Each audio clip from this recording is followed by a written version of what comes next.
Chers amis auditeurs, bonsoir à tous. Je voudrais aujourd'hui vous partager quelques leçons de morale sur une histoire intitulée Pour l'amour, devenir muet. Vous savez, il était une fois un petit garçon muet. Sa voisine était une fille magnifique. Pour décrire sa beauté et sa douceur, on pourrait dire qu'elle était comme un ange sans ailes. Le garçon était follement amoureux de la fille, mais il comprenait aussi qu'il était muet. Pour lui, la fille ressemblait à une Vénus peinte sur une toile, une aspiration inaccessible. Les familles du garçon et de la fille étaient modestes. Ils travaillaient tous les deux très dur à l'école, espérant qu'un jour, ils pourraient s'élever socialement. Le garçon, quant à lui, était d'un an l'aîné de la fille. La première année, il réussit son examen d'entrée à l'université et devait partir dans une autre ville. Alors, avant son départ, la fille lui dit « Attends-moi, je viendrai te rejoindre. » Le garçon hocha juste la tête et monta dans le train qui l'emmenait loin de chez lui.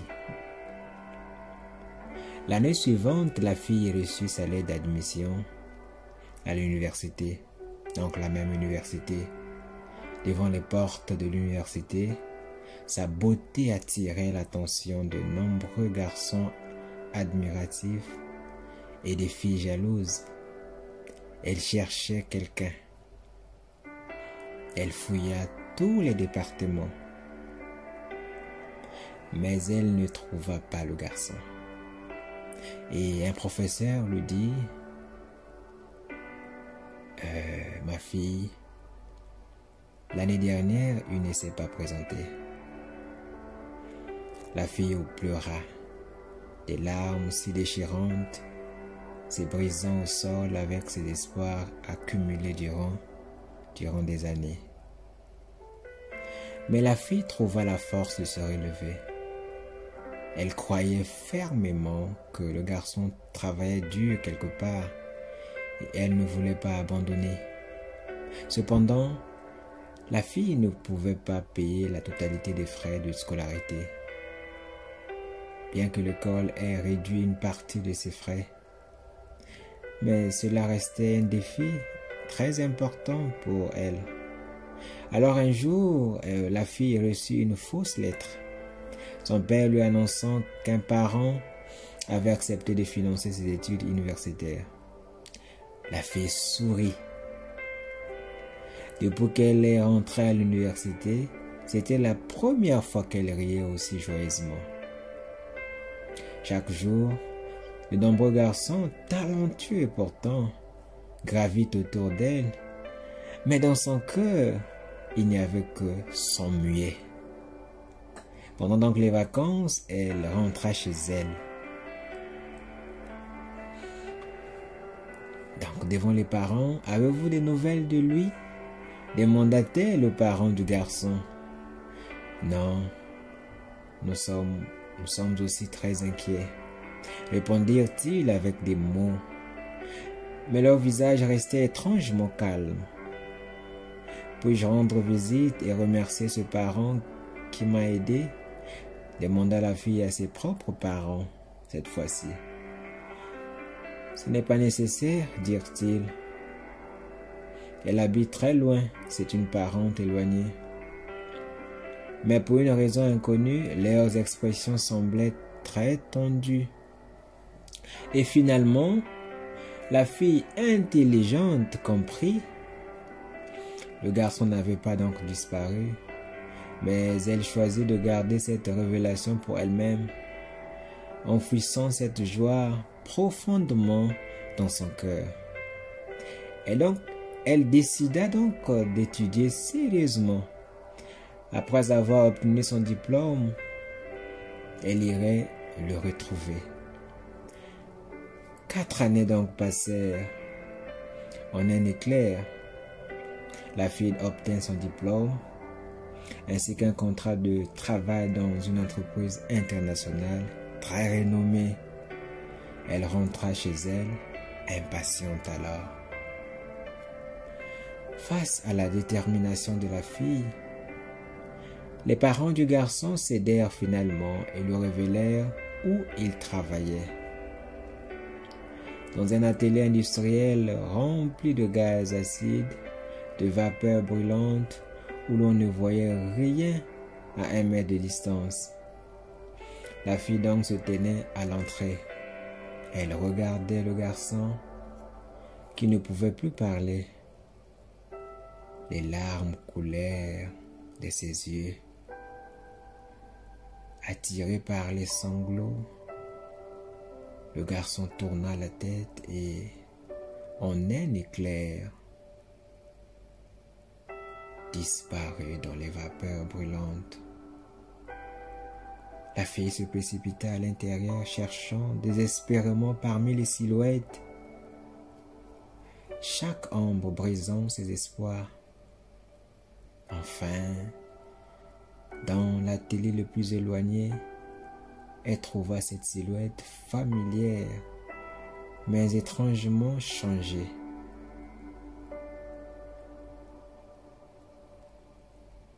« Je veux t'épouser, » lui dit-elle, malgré la fumée qui lui faisait pleurer les yeux. Son visage rayonnant de bonheur, c'étaient les mots qu'elle avait répétés pendant 4 ans. Elle regarda le garçon, attendant sa réponse. Le garçon la fixa, puis s'enfuit à nouveau, disparaissant dans la vapeur, et une fois encore de sa vie. Brisée de chagrin, la fille s'enferma dans sa chambre et pleura pendant 3 heures. Puis elle reprit ses affaires. Car même si l'homme qu'elle aimait avait disparu, la vie devait continuer, n'est-ce pas? Elle apprit donc par ses parents que le garçon était venu dans la même ville qu'elle. Elle sourit de nouveau, car elle savait qu'il veillait silencieusement sur elle. Plusieurs fois, il lui sembla voir son ombre, mais chaque fois qu'elle essayait de le suivre, il avait déjà disparu dans la foule. Alors un jour, la fille fut hospitalisée. Le garçon apparut soudain devant elle, le cou entouré d'un épais bandage. « Que s'est-il passé ?» demanda-t-elle, inquiète. « Il s'est blessé au travail, » expliqua-t-on. Un câble d'acier s'était accidentellement roulé autour de son cou. Elle n'est pas morte, c'était déjà une grande chance. Elle a reçu ce qu'elle méritait. Le garçon inquiet la regardait également. Quant à la raison de sa venue à l'hôpital, elle répondit lentement, « J'ai une tumeur sur mes cordes vocales. Si je me fais opérer, je pourrais perdre ma voix. »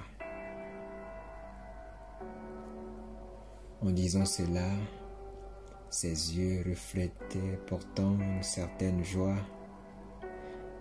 À partir de ce jour, le garçon retourna auprès d'elle et s'occupa d'elle sans relâche ni hésitation. Et juste avant l'opération, la fille regarda le garçon et dit, « Peut-être que c'est la dernière chose que je te dirai. Je veux t'épouser. Je ne fais pas cela par pitié, mais parce que je t'aime. » Ces 3 derniers mots, elle ne les prononça pas. Elle les murmura en silence avec ses lèvres. Le garçon pleura, puis la regarda être emmenée dans la salle d'opération. La lumière de la salle s'éteignit. Le médecin principal sortit et dit au garçon: « L'opération a été un succès, mais elle ne pourra plus jamais parler. »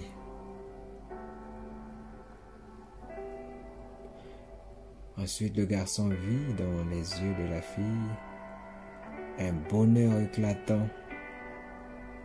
Désormais, elle était comme lui. Elle fit de son mieux pour signer les seuls mots qu'elle avait appris. « Je t'aime. » Le garçon tremblant reproduisit le même geste. Elle savait que le garçon voulait qu'elle vive. Cette fois-ci, la fille ne pleura pas. Elle savait que le garçon voulait qu'elle vive courageusement. Le garçon ferma doucement les yeux, un sourire apaisé sur les lèvres, montrant qu'il était parti sans souffrance. La fille ne put finalement contenir ses larmes. Tenant la main du garçon, elle sanglota, sa douleur devenant un chagrin inconsolable. Ses amis la réconfortèrent. Elle caressa doucement une photo du garçon et murmura enfin: « Pourquoi après tout ce que nous avons traversé pour être ensemble, es-tu parti tout seul? Comment as-tu pu me laisser seul dans ce monde? Est-ce que je t'ai menti? Est-ce pour cela que tu m'as abandonné? » Des décennies plus tard, par un matin paisible, devenue une vieille dame, elle se tenait devant la tombe du garçon, déposant ses lys préférés. Lorsqu'elle remarqua une lettre sous la pierre tombale, tremblante, elle ouvrit l'enveloppe. C'était une lettre écrite par son défunt mari. Après tant d'années, il est peut-être temps de te dire la vérité. Ce jour-là, quand tu m'as vu avec un bandage autour du cou, ce n'était pas une blessure de travail. Un chirurgien renommé m'avait implanté des cordes vocales artificielles.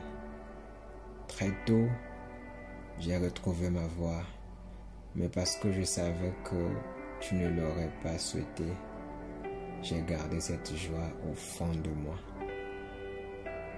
Pour toi, j'ai accepté de rester muet, juste pour préserver notre amour.